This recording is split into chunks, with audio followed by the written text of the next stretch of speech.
అచల లక్షణము 7. సింధువునన్ జలచరములు నందే జనించె మరల నందే సమయున్ పొందుగ నచలము లోపల ఎందున లేనట్టి ఎరుక ఏ తెంచునోయి అట్లనే మళ్ళీ ఏగుగాదోయి ఈ తీరు క్షితియందానేక విత్తనములు ఈ తీరు క్షితియందానేక విత్తనములు హేతువై క్షితియందే నేగుచుండిన ఎట్లు ఈ తనువుతో గూడుకొని ఎరుకే తనను బయలుండ జూచియు నా తనువునే మృసనను చునగు పడదు తనకయ్యి తానే తెంచునోయి అట్లనే మళ్ళీ ఏగుగాదోయి. జై నిజ గురుభ్యో నమః. శ్రీ నిజానంద పోలోజు వీరయాచార్య విరచితంబైన శుద్ధ నిర్గుణ పరతత్వ బోధామృతమును కందార్థ దరువులలో అచల లక్షణమునందు ఈరోజు మనం 7వ మిత్ర కందార్థం తెలియచేస్తూ ఉన్నారు. అచల లక్షణాన్ని గురించి సూర్యుని చీకటి చూడనట్లుగా, అగ్నికి చెదలు పట్టనట్లుగా, లక్ష్మీదేవి లేమిని ఎరగనట్లుగా, ఇది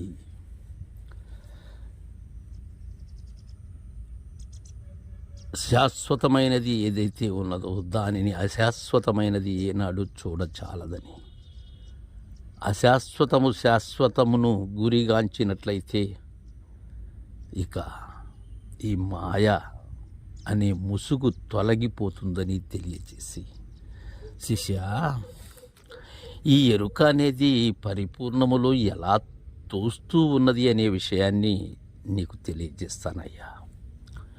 ఎప్పుడూ ఏకప్రకారముగా ఉన్నది బట్టబయలు. ఎలా అంటే సింధువునన్ జలచరములు నందే జనియించి మరల నందే సమయం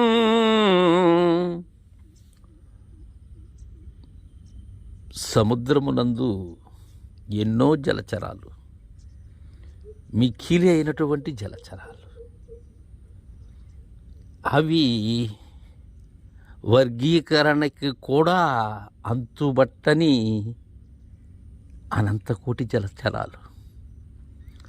అవి ఎక్కడ జనిస్తున్నాయి? సముద్రంలోనే జనిస్తున్నాయి. అయితే ఆ విషయం సముద్రానికి తెలుసా? తెలియదు నాయన. సరే, జనించి మనుగడ సాగించి ఎక్కడ అవి తమ ఉనికిని కోల్పోతున్నాయి? సముద్రంలోనే, అక్కడే సమసిపోతూ ఉన్నాయి. జననము అందే, మరణము అందే. తద్విధానంగానే శిష్య పరిపూర్ణములోనే ఈ జగత్తు వస్తూ ఉన్నది, పోతూ ఉన్నది. కానీ ఆ పరిపూర్ణమునకు ఎరుక లేదు. సముద్రము ఎలాగో జలచరములు తనలో వచ్చిపోతూ ఉన్నప్పటికీ ఎరగకుండా ఎలా ఉన్నదో ఇది అంతేను శిష్య. ఇది అచల సింధు నాయన. పొందుగ నచలము లోపల ఎందున లేనట్టి ఎరుక ఏ తెంచు నోయి అట్లనే మళ్ళీ ఏగుగాదోయి. ఈ అచలము లోపల, ఈ నిరావరణమునందు ఆవరణము అలా తోస్తూ ఉన్నది శిష్య. ఏ కాలమందున లేకనే తోయబడుతున్నటువంటి ఈ ఎరుక ఏదైతే ఉన్నదో తద్విధానంగా వస్తూ ఉన్నది, పోతూ ఉన్నది.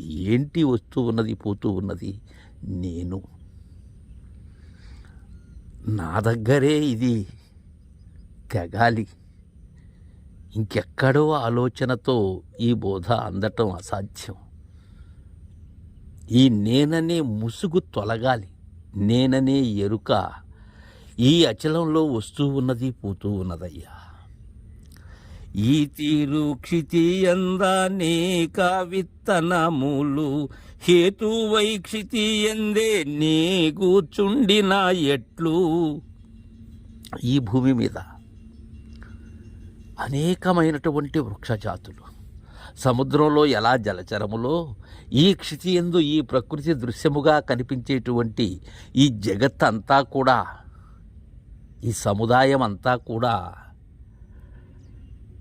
ఈ క్షితిలోనే వాటంతట అవే వస్తూ ఉన్నాయి. ఈ స్థావర జంగమాదులన్నీ కూడా ఆ విత్తనముల కారణముగా దీనిలో అంకురాలు ఏర్పడుతూ ఉన్నాయి. అయితే అవి ఎక్కడ సమసిపోతూ ఉన్నాయి? మరలా భూమిలోనే. ఇక్కడ సముద్రాన్ని, భూమిని పరిపూర్ణముతో పోల్చుతూ ఉన్నారు పెద్దల యొక్క మార్గము ద్వారా నిజానంద పోలూజు వీరయాచార్యులు. అంటే భూమి పరిపూర్ణమనా? కాదు. శిష్యునికి అవగాహన అయ్యేందుకు. అలానే సాగరం పరిపూర్ణమనా? కాదు. ఎందుకంటే వాటికి పోలిక లేనటువంటివి. అలా పోలిక లేనటువంటి వాటిని పోల్చుతారు శిష్యుని యొక్క బోధ దృఢీకరణం కోసం పెద్దలు. ఈ తనువుతో గూడుకును ఎరుకే తనను బయలుండజూచియు, నా తనువు నే మృషనుచును నగు పడదు తనకై తానే ఏ తెంచు నోయి. తనకు తానుగా ఏ తెంచినది పిలవని పేరంటముగా చెప్పని ఒక్క ప్రొద్దులాగా శిష్య. ఈ తనువుతో కూడుకున్న ఎరుక, ఇది మరచిపోకూడదు నాయన. ఈ మేను అనే తగలాటముతోనే ఉన్నది నేను. అయితే రెండు వేరా కాదు. తనను బయలుండజూచియు, ఎప్పుడైతే గురుదేవుని సంజ్ఞతో ఉన్న పరిపూర్ణమును ఉన్నట్లుగా ఎరిగినదో, ఈ భూతమిశ్రమమైన దానిని విడనాడి ఎరగాలి. ఆత్మ సంయుతమైనటువంటి పంచభూతాత్మికమైనటువంటి ఈ స్థావర జంగమాది సమస్త దృశ్యము కూడా అదృశ్యమయ్యేటువంటి సూచన గురుదేవుని కరుణతో ఎరగాలి. అది ఉండజూసినప్పుడు నా తనువు నే మృషనొచ్చు, నా తనువైనటువంటి ఈమెను కానీ మూలము లేని గుర్తెరిగే శరీరము ఏమీ లేదని, మృష ఏ కాలమందునా లేనదని, అగుపడదు తనకయ్యి తానే సూర్యుని చూసినటువంటి తమస్సు చందముగా శిష్య. ఇంకా కనిపించదు, అది కానరాదు. ఇది కనిపించినట్లయితే అది కానరాదు. మూలము లేని గుర్తెరిగే శరీరము ఉన్నంతసేపు పరిపూర్ణము కానరాదు నాయన. అది కానవస్తే ఇది లేదు. అతి రహస్యమైన దానిని కానవచ్చినప్పుడు బట్టబయలే.